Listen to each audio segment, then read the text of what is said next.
Welcome, everybody, to episode 39 of Lights, Camera, Pop. I'm Rich. I'm Mike. How's everybody going? How's everybody doing, everybody? This week has been so bizarre. I haven't, today is actually my first day off in a minute. Um, we, I was, I chose to volunteer to work on Wednesday on my normal days off. And, I kind of went in. We did a reset, and let me tell you, resets in grocery stores suck because not only do you have me there, you have Coke, you have on one side, you have Pepsi on the other, and we're all just unloading our shit. And Fighting for space. yeah, right. And it really looks like a turf war at some point because Looks like sugar gang wars going on. it is so convoluted in that those stores. And this was a gas station that we were in, so it was very much just tight spaces.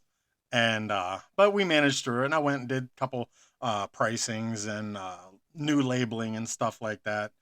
That's really about it. That was my Wednesday for. That's why because normally we've been trying to do like a little bonus episode on Wednesdays, and we weren't really able to do it. But last week's episode was really good with Brian. I don't know if you got a chance to listen to it. We missed you last week. Well, I was out there in by Penn State main campus. I was doing the Happy Valley Con. So yeah, I wasn't able to be on here, and so it's a cool show. Did a good job. The promoters were excellent. Had a good time. A lot of great people there. Made some cool contacts. Nice. All in all, it's a good show. Before we get started, I just want to do one thing. I just want to give a shout out to my daughter because she just wrapped up last night on stage for her high school musical and plays that she did, and she played I guess you can say, the bully mean girl in the play, and she was fantastic. We had a really good time, and she crushed it as usual. What was the So, play? What was the play she was in? what the heck's the name of it? Matilda. They just what was it? Was it Matilda? Yeah. Okay. See, it's funny because my niece, she just finished a play today, and she was doing Joseph and the Amazing Technicolor Technicolor Democrat or something like Technicolor, that. yeah, Technicolor Dreamcoat. Yeah. Well, I said Democrat. I have no idea. It's so weird, but yeah, I saw that, and we wanted to go, but my daughter wasn't feeling well today, so we didn't really get to make it. But uh, from what I see, that she did amazing. So yeah, big shout Fantastic. out to all the youngins out Right. there bringing the entertainment to the world.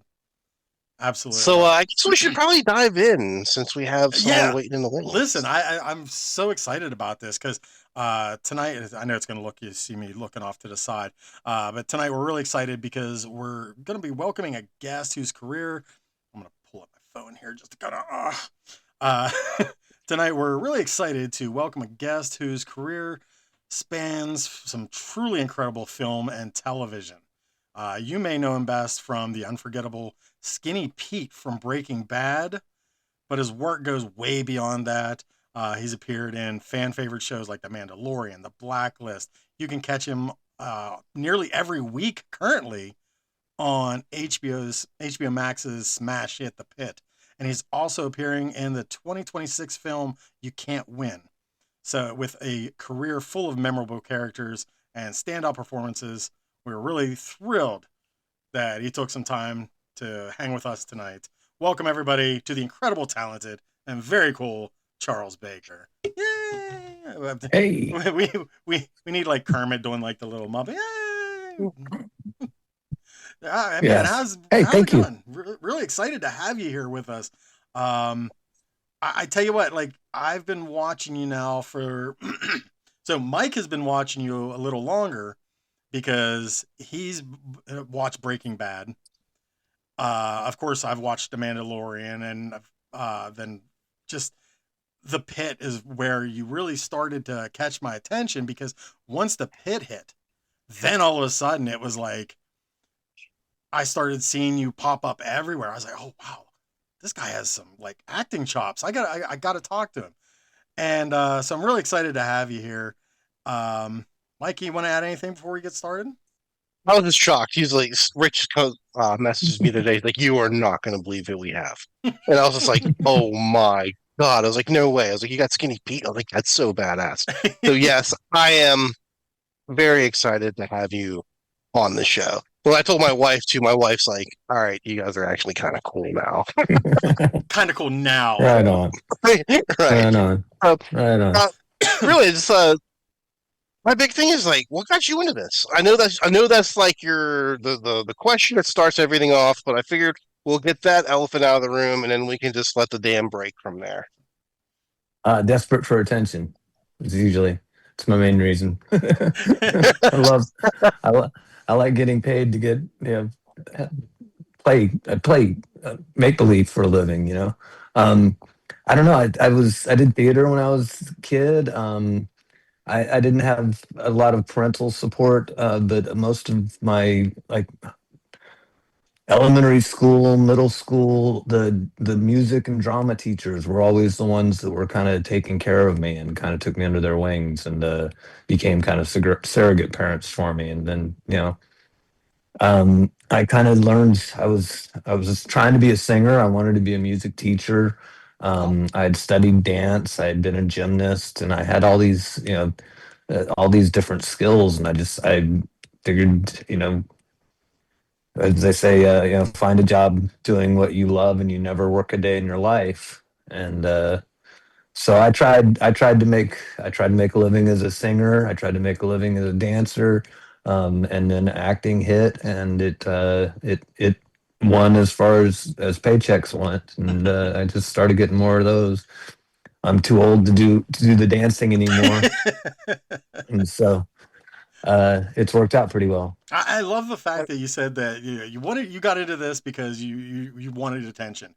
Like, Yeah, and I kind of like I feel like a kindred spirit to you in that sense because like doing things like this, I love doing it because I have that desire to have the attention on me. Like, hey, you're doing something cool, or yeah, hey, look at me, guys, I'm doing a podcast, you're not, and stuff like that. yeah, Yeah, um, I have more of the face for the podcast than I do than being in front of the camera. So this is fantastic, and I get it too. Like just like Rich, I kind of like having a little bit of a light cast on me, so I can kind of get where you're coming from when it comes to that sort of yeah. stuff. It's pretty cool. It really is. Right on. was Yeah, there there's so many reasons why you could probably attribute probably to spite my dad a little bit. That's another good reason to jump into sometimes anything. sometimes that lack of support is it adds the fuel to the fire and the desire to just keep going to say, look, I Yeah, can do this. um yeah. was there a certain, well, we'll say performer or artist, was there a certain role model in the entertainment world that kind of made you say, this is what I want to do? There have been several, and they all came at different times. Like when I was a little kid, when I was still real little, I remember going to watch a movie called The Champ, with John Voight and Ricky Schroeder. And Ricky Schroeder is my age. And I would remember watching how this little kid had such powerful scenes in that movie. And it's like, I want to be like that. I want to be able to do shit like that. And that's one of the earlier influences, I think, because we're both, like I said, he was just a, 10-year-old, 11-year-old kid at that point. And then yeah, so many different actors, William H. Macy and um, Excuse me. Henry Winkler, playing the Fonz. Um, I could probably go on. There's the old days. There was Charlie Chaplin and Buster Keaton, and I loved the Oh, Abbott and Costello and the Three Stooges bits, and I loved Dick Van Dyke's physical comedy. and And he's I just wanted to still be a at it. part of that. And then Christopher Lloyd in Oh. Taxi playing Jim the druggie. Yeah. I think he's secretly probably one of the bigger influences on my career because I was like, that would be fun playing the whacked out druggies for um, And you nailed it. nailed that. Um, and even Michael McKean, and Oh, Laverne and Shirley playing, Lenny Lit. and the Lenny and Squiggy team. Like Yes. at one point, somebody compared Badger and Skinny Pete to the Lenny and Squiggy of our time, and I was like, oh my god, that's just the sweetest thing you could ever I say. was gonna say that's like a Um, huge compliment right there. That yeah, yeah. is. Yeah. That So I mean, is. like I said, I didn't have a lot of good parental supervision or support. So watching TV and movies was kind of my daycare. And so like all of those people had a part in influencing me. Oh, that's fantastic. I like that Yeah, answer. That was, That was, and yeah, I can definitely see the Lenny and Squeaky comparison right on, and right coming on. back to it now. Yeah. um, What do you think of the whole, like, with Breaking Bad, like the whole, how it's really widely considered one of the greatest television shows of all time, and you're a major part of that. Let's face it. I mean, like, you have what, Weirdly, 17 episodes in that? 15 to 17 episodes? I 15, can't remember. Okay, I remember it 15. was. Yeah, I remember it was somewhere in that neighborhood, and I mean, like, let's face it, that show was a monster. That was yeah, such an amazing show, from the yeah. writing to the cinematography to just the casting alone. If you want to just talk a little, expand a little bit about your time on that. Yeah. It was. I mean, we knew like from the first day I was on set, which was I was only supposed to be in one episode. I was supposed to be in the first episode that I was in. I think it was like episode two, um, where I'm just a skinny stoner hanging out with Jesse and Combo. Um, but I remember showing up to that set and everybody coming up to me, all the major actors, saying hi, Brian, saying, introducing himself and being really cool, and then all asking me if I had happened to seen the pilot yet because they all saw the pilot, and I was like, I'm a day player from Texas. They aren't going to take me into the theater to show me the pilot. They're like, oh my God, it's the best pilot I've ever seen. And pretty much every time I came back, which when they called me to come back, I was like surprised and thrilled. Um, and they called me and said, hey, yeah, we're going to have you come back and do another scene. Um, Again, they were like, have you seen the pilot yet? And I'm like, I'm still a day player, still from Texas. There. Um, and but so like we knew we had something really cool. We would hope the audience would enjoy it too. And luckily, by the time season three came out, they did. And it was a blast. I mean, it was an amazing adventure for me. It was maybe my sixth or seventh role. I still didn't have a demo reel made because I didn't have enough material to put on a demo reel yet. Oh wow, um, and so I was just like, can't wait till it starts coming out so I can finally put my reel together. Um, and yeah, it worked out beautifully. it's I think it's kind of crazy. I think it's kind of cool too that you're on there with Brian, and now you're doing this work now with his daughter. It's Yeah, like full circle. It's kind of cool. it is. It is. I got to meet Taylor. I think it was season four premiere was the first time I met her, and she was still quite young. Um, and I sat at a table uh, at the after party with Brian and Taylor, and we just sat and talked. And he kind of gave me his philosophy on acting and theater, and it was an amazing I experience. was just And gonna say, then wow. years later, here we are. I'm sitting with Taylor talking about having the same kind of conversations, That's just it's like full circle. yeah, yeah, it really is. It's pretty neat. And Kismet, my manager thinks that my entire career is all about Kismet, and I tend to agree. I tell you what, like I was going through your credits though, and like you are, you've got to be just constantly busy. Because Sometimes, I was gonna say you have a wide range. You have like nearly 150 acting credits. That's yeah, wild. yeah, And I am curious though, because you had done two episodes of The Mandalorian. Now, were yeah. you a Star Wars fan at all before? Listen, I still have sitting across the room from me my Return of the Jedi sleeping bag um, Oh from wow. from the 1980s. And now that I've been on, like, it's now on display. Um, it's with my Star Wars Nerf gun. I That's yeah, fantastic. I was a huge fan of the original trilogy growing up as a child. My wife and I, our first date was Phantom Menace, Oh um, wow. and we saw it twice. That's funny. The first movie that my wife and I went to go see was The Phantom Menace too, That's and cool. we weren't even married Um, yet. And about 10, now about 12 years ago, I told when I first met with my manager and agents here in LA, we sat down and was kind of a, get to know each other meeting. And they said, what are your goals? And I said, and this is going to sound crazy, but I want to be in the Star Wars universe. And that's like one of the main, if we can get that happen, I'd be thrilled. And they were like, oh, okay. Oh, well, we'll definitely try to do that. And almost 10 years to the day, um, I got a call from my agent saying I got the part. I didn't know that I had auditioned for The Mandalorian.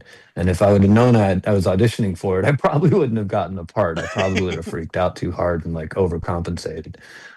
But I thought I was doing something else. They just kind of sent a false script with a false name, yeah, said, "Hey, audition for this." And so I auditioned for what I thought was something set in the American Revolution, um, sounds about and right. played and played it as if I was a sailor from Nova Scotia. Um, and somehow then I get a call from my agent saying you booked the Mandalorian, and I was like, I'm sorry, what? And like my wife heard him say that, so she was screaming in my ear while he's explaining the whole thing. So like, hang on, you have to say that again. And he's like, yeah, you booked the Mandalorian. And it's like the role was like sailor or survivor. That was the role that it's like you booked the survivor in the Mandalorian. I'm like, oh great. So I'm going to be a civilian, I guess, and so I'll see what happens. That I would have been happy to be in a stormtrooper, whatever. Just I'm in the Star Wars yeah. universe, and so I Right? showed.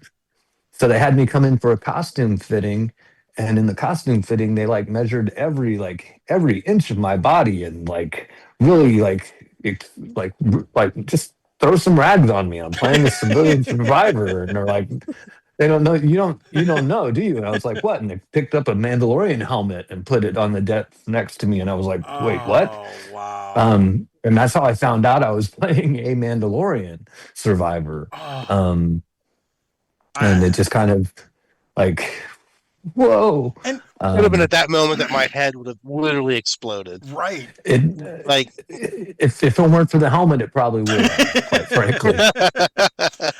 And it's good in a sense that you're part of the side of good and happy Star Wars Yeah, because a lot of the stuff after the Mandalorian started a to little get a dark. lot of like toxicity and the fan base and everything like that.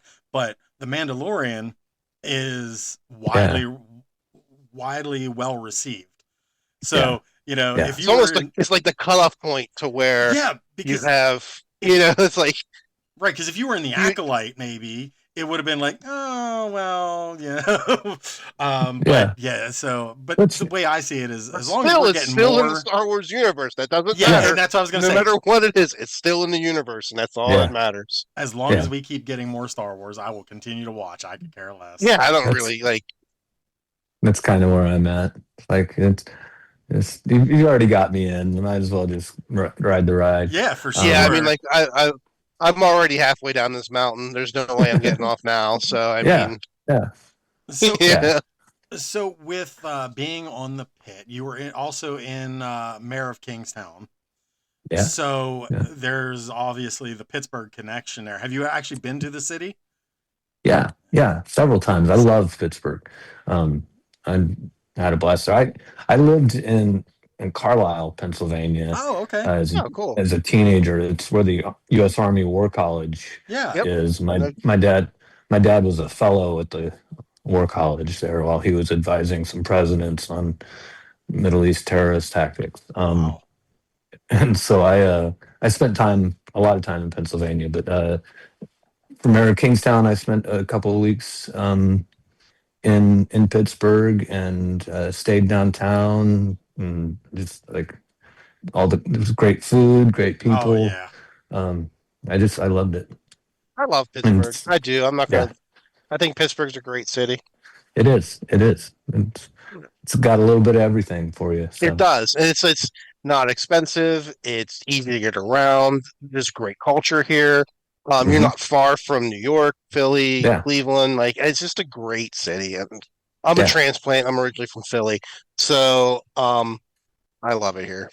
right So on, I'm a I really do. I think transplant. it's fantastic. right on. I have a daughter who lives outside of Philly, um, and my sister lives in Harrisburg. Oh, So Oh, okay. cool. I got family all Yeah. over So Pennsylvania. you are a PA person. Awesome. Yeah, yeah. That's fantastic.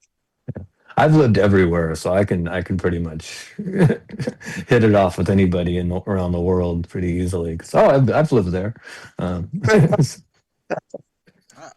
Now I'm getting a little. We may have to like break for a few. Just not yet. For some reason, like I signed up for. I did like the whole thing for Zoom. Now it's coming on and all of a sudden telling me I have 10 minutes and to ah, upgrade. I'm like, wait, what? So yeah, That's that's odd. ah, that's weird. I'll have to correct that later. But we'll go until it cuts off, and then I'll just yeah, send everybody another invite again. Uh, right on. Got to do um, what we got to No do. sweat. yep, yep. So like being on, I am curious to know what it's like on the pit. I mean, of course, this is the question that I think everybody's been asking. Like, what is Especially it since we're like? Pittsburgh centric. Well, yeah, but I'm just curious to know, like, being that every episode is an hour out of the day or an hour out of the shift, and it's like almost in real time. Like, how how is the shooting on that? How is the filming revolving around that? Because it feels like it was just all shot at one time, and then they just spliced it up and said, "Okay, here we go, each for 15 weeks." But obviously, Yeah, that's not the case. yeah. It's amazing how they do it. Um, I can't. There's some parts where there are exceptions to this rule, and I can't tell you what they are. But the main thing is we shot everything sequentially, which is not something that normally happens in TV and film production, where we shoot everything like from page one to the last page. We shoot it in order Mhm. completely. Um, they have a team of assistant directors, second ads, who help coordinate all of the patients, all of the background, so that they're all doing what they're supposed to do when they're supposed to be doing it. And so like each assistant director would have like four or five actors that their job is just to make sure they're in the right place at the right time. And so it's a little manageable that way. But there's no lights on the set, there's no film equipment around. Mhm. It's the hospital is built, so it's like an infinity, it's like a figure eight, so that you walk in and you're in a hospital, you don't feel like you're on a movie set, you're in a hospital. And that's the trick. I mean, that's the secret. There's no accidental looking off stage, because there is no off stage. Right. um and there's no standard video village. There's none of the film crew, and all of the film crew that are there are all wearing scrubs, just like the rest of the cast. And so even if we catch the reflection, it's just going to look like there's another, a patient or Wow. a doctor or a nurse. And yeah, I mean, it's just brilliant. That is The very sets technical. des- the sets designed. with all the lighting built in, they can adjust it from an Oh iPad, wow. and change the softness or harshness of lights, with just very little tiny modifications. And yeah, and then everybody shows up and works like an ensemble as opposed to like a TV show. There's no real hierarchy on this. Sometimes Noah Wiley is the main actor in a scene, and sometimes he is just one of the background in the background walking around while you're doing your scene. Right. Um, and that's part of what makes it real, is because I spent a lot of time just lying in the bed, um, not doing anything, but just in case they happen to look my way when they're shooting a scene somewhere else. Um, and that's how everyone worked on that show. It was just, yeah, brilliant stuff. Yeah, It's like it's almost it's like magical. It's like literally like you said, very seamless. It's just Yeah, it's shot beautifully. It really yeah, is. It's and I shot yeah, beautifully. I do love the yeah, fact that the way you said that even the crew is wearing scrubs that way. That shows how much they care about the details of this because they know and they're self-aware. They know that not everything's going to be perfect. You could yeah, catch a glimpse of something in the mirror, and if you do, hey, you're just an act. You're just a background actor at this point. yeah, So that's yeah, so detailed, and I love that. yeah. My It's my brilliant. buddy my buddy Derek's been going around Pittsburgh, and whenever they talk about something like a bar or yeah something, he always goes to that area in the city and is just like they talked about this here. He's like after the end of the first season, everyone's having a beer. He's just like he was drinking a White Claw there. He's like, I can't drink a beer like Robbie did, but he's having a great time with it. That's great. And I That's great. when your character first showed up, and I believe it was even episode one, you've Hmm. been there since the beginning, Yeah. and just like there were just certain times where you came when you first showed up. I remember you. I was like, "Is that Iggy Pop?" Like, I mean, and the way they had you done, and they spraying you down and like letting you shower, like it was just so like it felt very real, very like how very compassionate too of how they act toward the characters. But you always seem to have like these great little moments that when you pop onto the screen, and I don't want to say it because I know some people are a little behind right now, but there was a scene just 2 or 3 episodes ago that you came up and you were mentioning that you were in the room with somebody and you said that you had a lot to say and you went to walk away and then you stopped and then you rang the bell and then you were like, so and so just got his wings. And you just had to smile. And it was just such a beautiful moment. And I Yeah. absolutely love that. Um, Well, Thanks.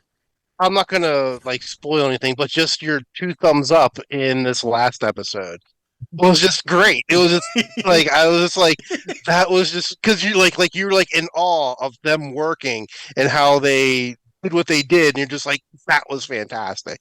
Like, and you could Yeah. just see like it wasn't even like you were acting; it was like literally you were at a hospital right. watching them save a life, and it was just amazing. Yeah, Yeah. I just the show is just so good. Like Now, it is, it's just so good. have you had any moments to where you were able to kind of like ad lib or just kind of throw out stuff that wasn't really scripted or anything? I haven't felt the need to. Everything's been just laid out perfectly for us, and it's like, why add more to that? Yeah. It's yeah, I've never been much of an improviser when it comes to filming stuff. I'm a script purist. The play is the thing. Coming up, I did a lot of theater, and a lot of the theater I did was like Samuel Beckett, Shakespeare, Oh, wow. and like, scripts that you weren't allowed to modify in any way, that you couldn't, because it was written in iambic pentameter, Hmm. and rhyming couplets, and you can't go off script. And so that's where my training comes in. What do you, The writers, I'm sorry. no, no, no, no, go ahead. Nick, go ahead. the writers on the show are all like actual ER doctors. Not all of them, but a lot of them are actual ER doctors, and they are professional writers, and they know the story they're telling. Um, and my job is just to interpret what they give me and go with that. And I find that works well for me. Because I'm not a writer. What what I was going to ask is, we were just talking about stage, being on the stage. What do you prefer? Do you prefer being on the stage, or do you prefer being in front of a camera? I know some people would rather be like a stage actor or a film actor, or I do had a you just question like about both that for two too. different reasons? I love any kind of acting. I'll do stage. My really it comes down to how can I support my family, and there's no real world in which doing stage acting can help you support your family anymore. Not in America. Right. Um, and so and it there was a time where it became I had to do it. I'd make a choice between being on a TV show, a big part on a TV show, or do a play. And I'd already agreed to do the play, committed to doing the play, and that play played for the entire run. The play paid for what this web series that I had also been offered was paying per day. Mm, But like I have a rule about like if I accept a job, I do the job. I'm not going to drop out in the middle of rehearsals to go get a better job. And that was when I was like, I need to stop doing theater right. if I'm going to run into this. And so yeah, I love doing both. Um, Theater is much more of an instant gratification kind of thing. Sure. You get a little bit of that on camera when you have, your crew and all the other actors are like, giving you pats on the back and thumbs up. But that could be like, oh, you did a thing. Um, Whereas in theater, you can hear the audience react, either laugh or gasp or cry along with you, and that's instant. You know, acknowledgement of your performance. And so, Right. yeah, there's a difference in that way, but that's about it. For sure. Your new film that's out. Tell us about that. Uh, that one's been in production for quite a while. It's Michael Pitt, um, Boardwalk Empire, and lots of other stuff. It's a true story about a guy named Jack Black, not the musician comedian that we all love and know and love. He was a career criminal back in the early 1900s, and he wrote his memoirs. And really, the movie it's a beautiful movie. Um, it's about the the penal system in America, the justice system, Hmm. and at the time it wasn't just punishment in those days; it was like retribution. Um, it was violent, and children. I guess he was like 10, 12 years old the first time he was put in adult prison. And then he That's became a wild. career criminal because the people who took him in were all career criminals. And he just kind of, he wrote a book. My character is the character who convinces him to write his life story and tell the world about what the American penal system is like, Hmm. and to try and transform it from being a punitive system to a rehabilitation. Um, and it got a lot of attention that way. It's a beautiful movie. I play another character that you won't recognize, and if you don't know, you to look for me. If you watch the I love trailer, that. I'm the first person speaking in the trailer that's out right now. It's on Amazon Prime. Yeah. Um, and yeah, I'm really looking forward to people seeing it just because it's another one of those chances I got to get to show that I'm not a skinny drug addict actor only, Right. that I can do other stuff. Um, so yeah, Looking forward to that. Yeah, it does. It yeah. looks really good. that's like right up my alley. That's the kind of stuff that like I live for. Those types of movies and films. I'm especially like really into like historical stuff. So Yeah, like yeah, that'll be yeah. that'll be And fantastic. the cast is incredible. Like it really is. I'm not going to name everybody in it, but it is a really incredible There is a cast of pretty actors. wild cast in there. Yeah. Um, what was I gonna say? I want to swing it back to the pit though, real quick. What was it like for the scene with the cast?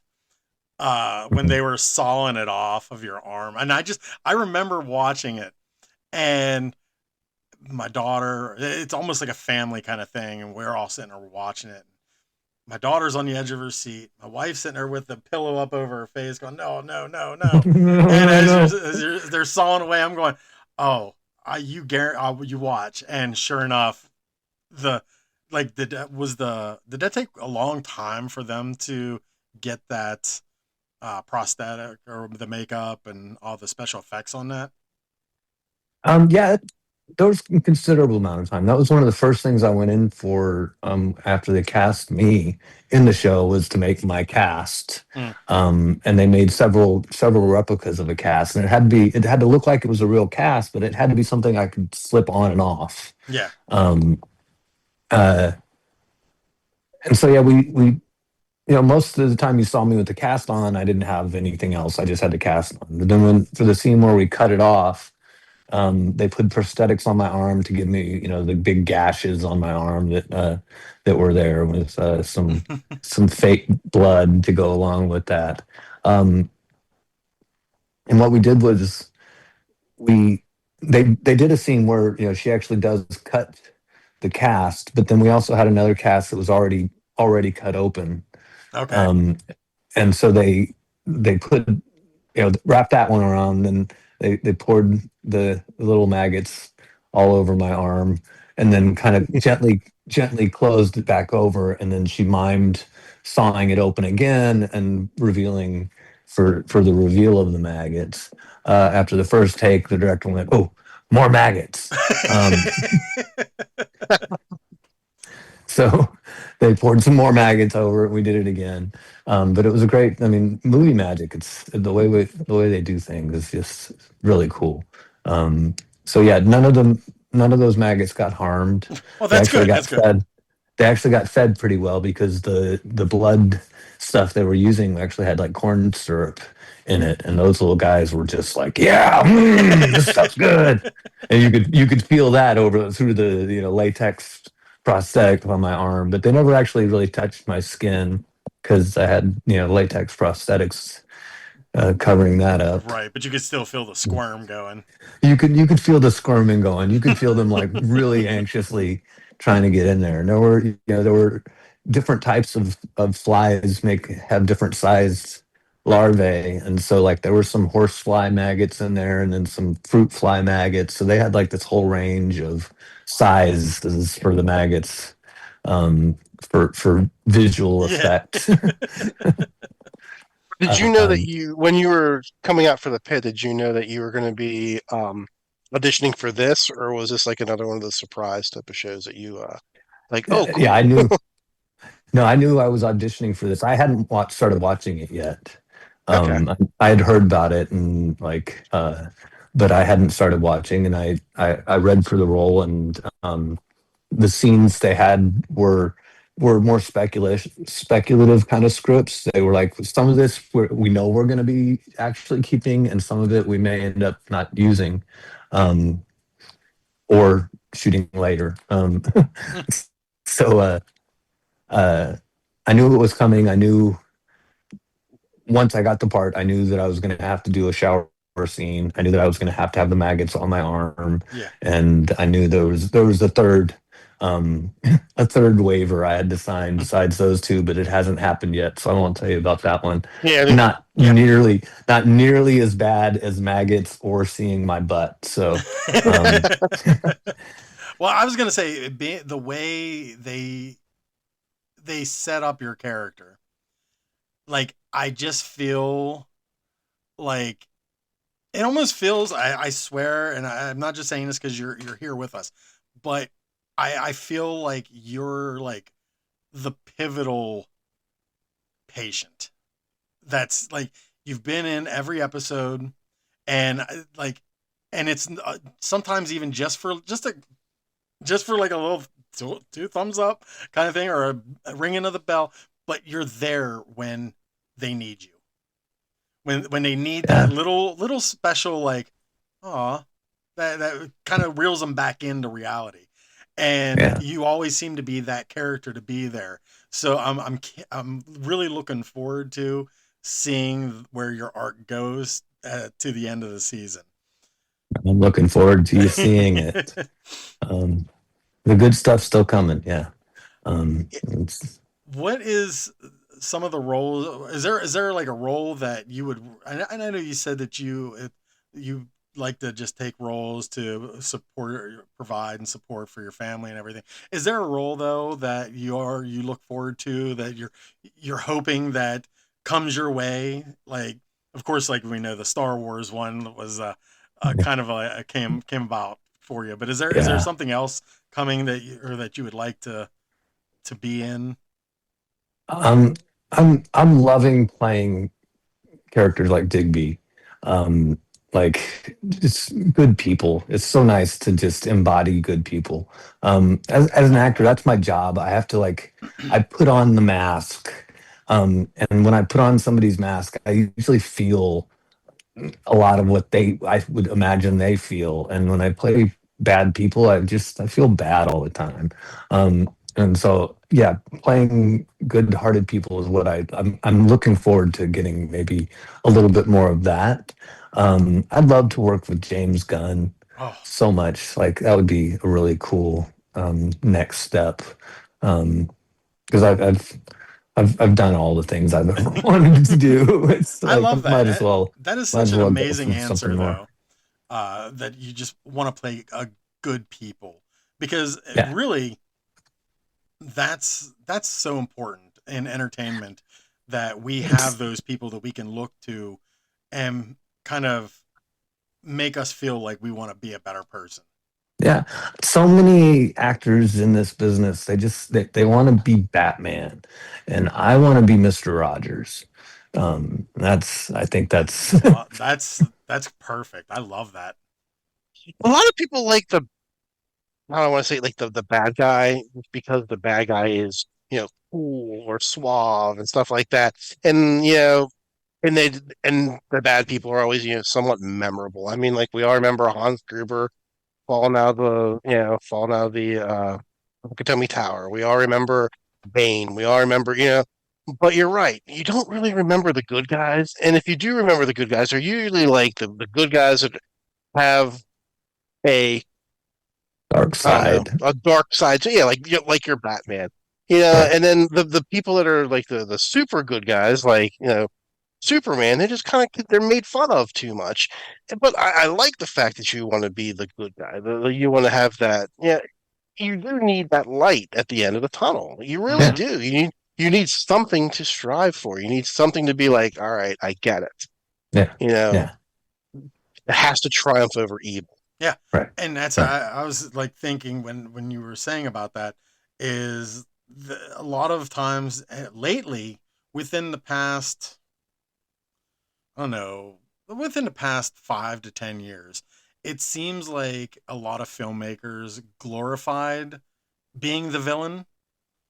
Mhm. Oh yeah. And like if you look at like Rob Zombie's films, I mean, and I'm a big Rob Zombie fan, but if you look at like Devil's Rejects and stuff like that, like these people were vile, but Yeah. he had a way about writing them to make you feel for them.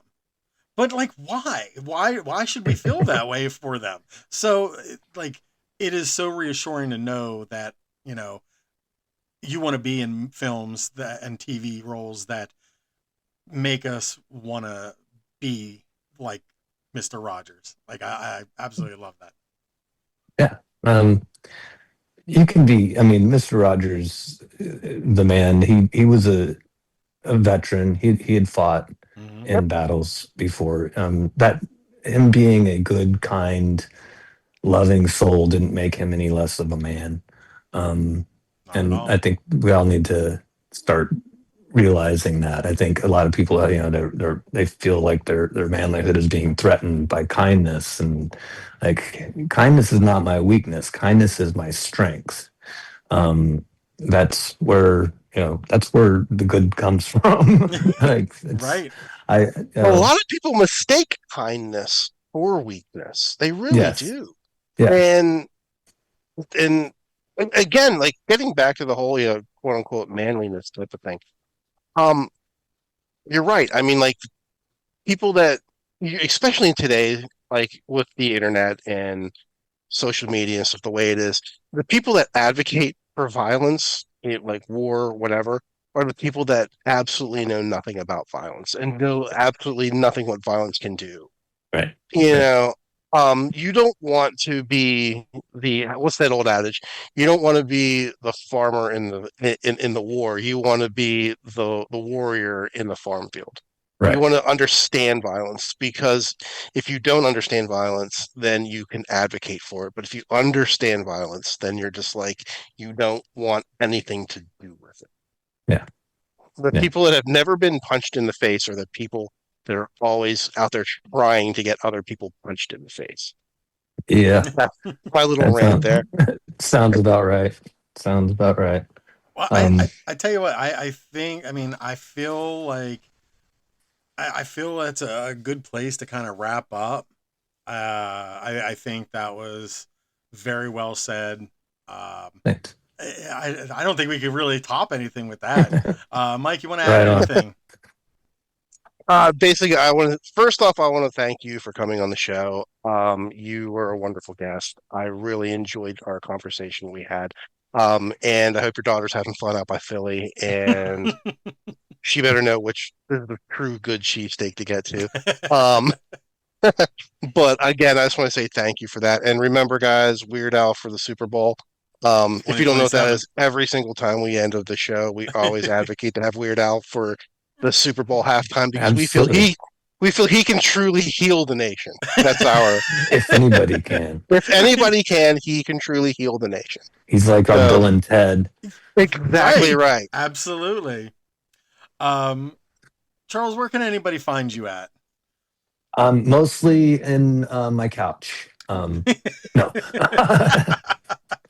Oh, I can't get away with that. Instagram.